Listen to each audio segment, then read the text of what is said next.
Hello students, स्वागत है आप सभी का हमारे यूट्यूब चैनल पर जिसका नाम है सौरभ क्लासेस।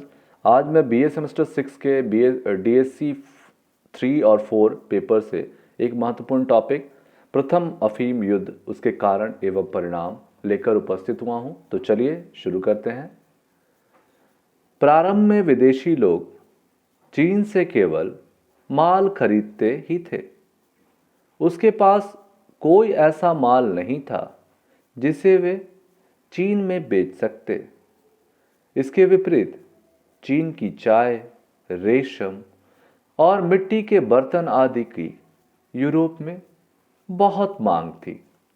चीन के माल की कीमत सोने चांदी में अदा की जाती थी।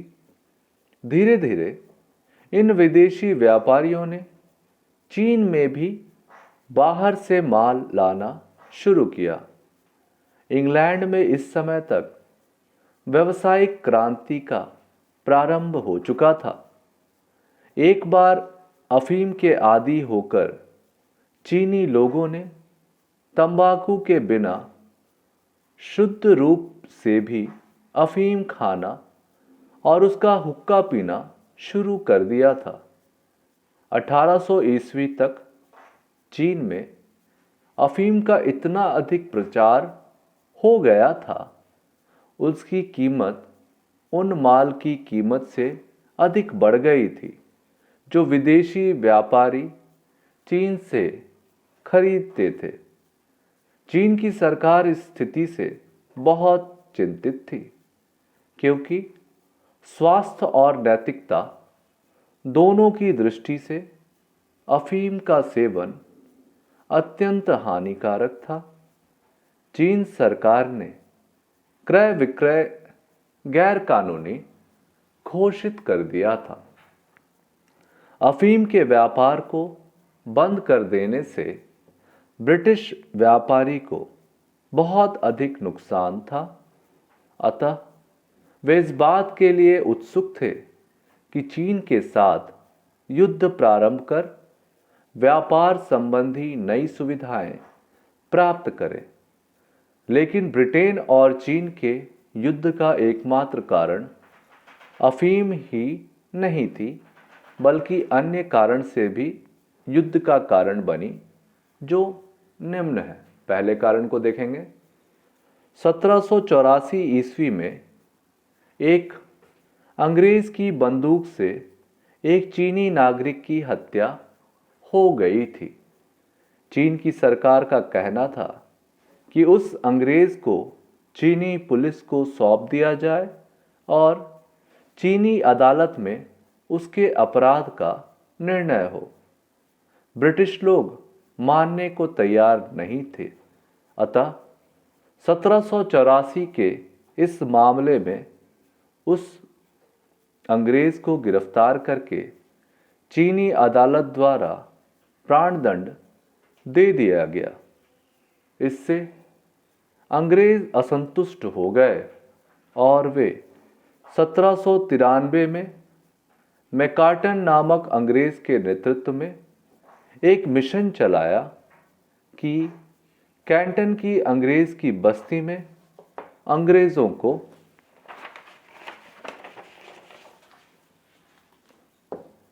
स्वशासन का अधिकार मिल जाए और अंग्रेज अभियुक्तों का निर्णय अंग्रेजी अदालतों द्वारा किया जाए। इस मिशन में मैकटर्न की सफलता नहीं मिली। इस तरह से ऐसे अनेक मामले आए जिनमें ब्रिटिश अभियुक्तों पर चीनी अदालतों में मुकदमे दायर किए गए और वहां उन्हें दंड दिए गए। इस तरह से अंग्रेज काफी असंतुष्ट हो गए थे। दूसरा जो है हमारा, ब्रिटिश लोग चाहते थे कि चीन में अपना प्रभुत्व हो। 19वीं सदी के प्रारंभ में भारत के अनेक प्रदेश ब्रिटेन के प्रभुत्व में आ चुके थे और भारत में लगातार वर्चस्व ही बढ़ता ही जा रहा था। पूर्वी एशिया के अन्य भी अनेक प्रदेशों और द्वीपों पर ब्रिटिश लोग अपना शासन स्थापित करने के लिए प्रयासरत थे।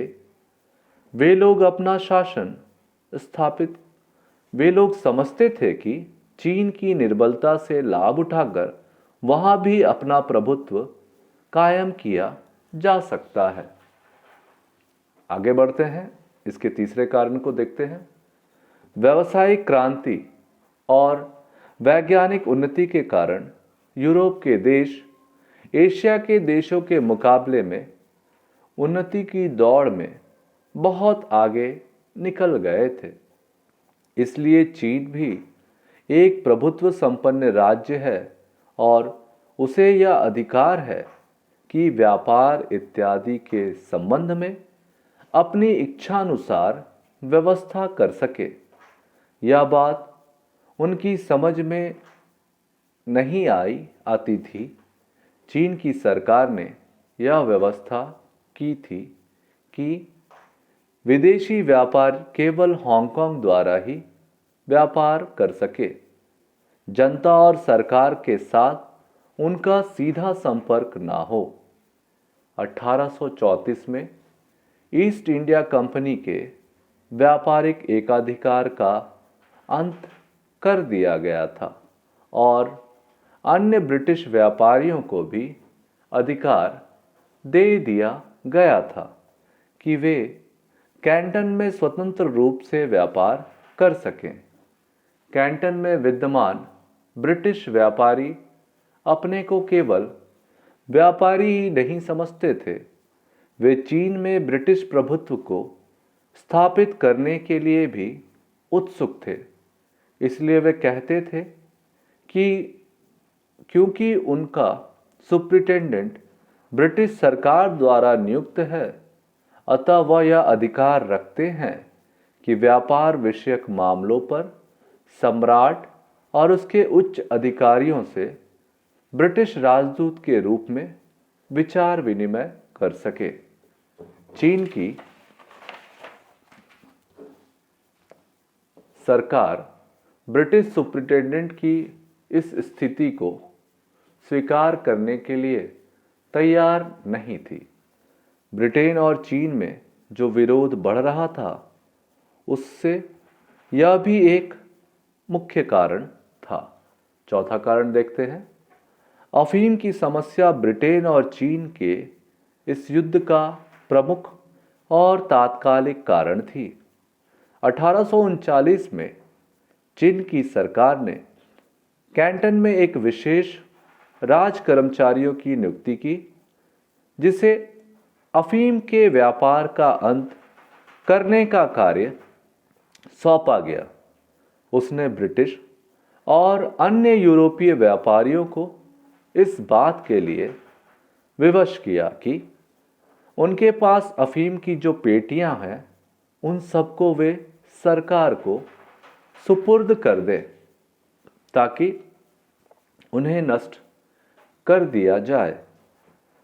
इस राजकर्मचारियों ने यह भी कहा कि यूरोपियन व्यापारियों को यह भी आश्वासन देना होगा कि वे भविष्य में फिर कभी अफीम को कैंटन में नहीं लाएंगे।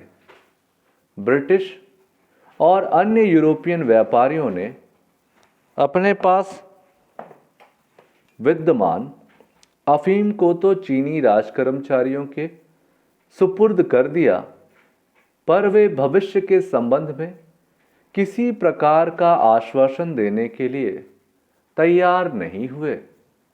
उनका ख्याल था कि शक्ति का उपयोग कर वे चीन की सरकार के आदेश की उपेक्षा कर सकते हैं।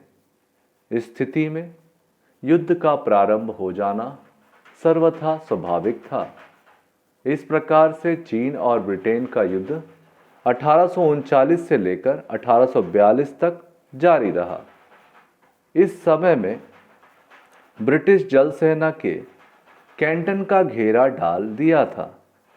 समुद्र में ब्रिटेन की शक्ति का मुकाबला कर सकना चीन के लिए कठिन था, जिसके कारण प्रशांत महासागर के तटवर्ती अनेक नगर और द्वीप ब्रिटेन के कब्जे में आ गए थे। ब्रिटिश सेना ने सिक्योंग की जीतकर नॉनकिंग पर भी हमला करने की तैयारी शुरू कर दी। इस स्थिति में चीन सरकार ने यही उचित समझा कि ब्रिटेन के साथ समझौता की जाए। अस्त्र शस्त्र और सैन्य शक्ति की दृष्टि से उस समय चीनी लोग ब्रिटेन का मुकाबला नहीं कर सकते थे। 29 अगस्त 1842 को दोनों के बीच संधि हुई, जो यह नॉनकिंग की संधि के नाम से जाना गया। नॉनकिंग की संधि की मुख्य शर्तें जो 1842 में हुई थी वो निम्न थी। पहला, चीन और ब्रिटेन के कर्मचारी परस्पर समानता के आधार पर रहें। दूसरा, ब्रिटिश लोगों को न केवल कैंटन में बल्कि अमोय, फुचो, निंगपो और संघाई में भी बसने और व्यापार करने का अधिकार प्राप्त हो। तीसरा, हांगकांग का द्वीप ब्रिटेन को मिले। चौथा, हांगकांग को तोड़ दिया जाए और ब्रिटिश व्यापारी चीनी व्यापारियों के साथ स्वतंत्र रूप से माल का क्रय विक्रय कर सके। पांचवा है, चीन के निर्यात और आयात माल पर किस हिसाब से कर लगाया जाए, इसकी दरें निश्चित कर दी जाए और इन दरों को प्रकाशित कर दिया जाए ताकि उनके संबंध में किसी भी प्रकार के विवाद की गुंजाइश ना रहे। छठा है, चीन की सरकार ब्रिटेन को 10 करोड़ रुपए हर्जाना दे। इसमें से 3 करोड़ रुपए उस अफीम की कीमत थी जो चीन की सरकार ने के विशेष कर्मचारियों ने ब्रिटिश लोगों से छीनकर नष्ट कर दी गई थी और 6 करोड़ रुपए क्षतिपूर्ति के लिए चीन सरकार को हर्जाना देना पड़ा था। अन्य राज्यों से संधियां भी की गई। नॉनकिंग संधि के बाद पाश्चात्य देशों ने चीन से संधियां करने का प्रयत्न किया। यूएसए के राष्ट्रपति मिस्टर टायलर ने मिस्टर कशिंग को चीन में अपना प्रतिनिधि बनाकर भेजा और उन्हें कार्य सौंपा कि वे चीन सरकार या सम्राट से मिले और संधि स्थापित करने का प्रयास करें। 24 फरवरी 1844 को मकाऊ पहुंचे वे पेकिंग जा रहे थे। वहां सम्राट ना मिले तो उच्च पदाधिकारियों से मिलकर संधि किए जो सफल रहे। यह नानकिंग की संधि के जैसा ही था, जैसे यह व्यवस्था की गई कि यदि चीन के किसी नागरिक के खिलाफ यह अभियोग हो कि उसने किसी अमेरिकन के साथ ऐसा किया हो। इस प्रकार से यह जो हमारा विषय है यहाँ समाप्त होता है। धन्यवाद।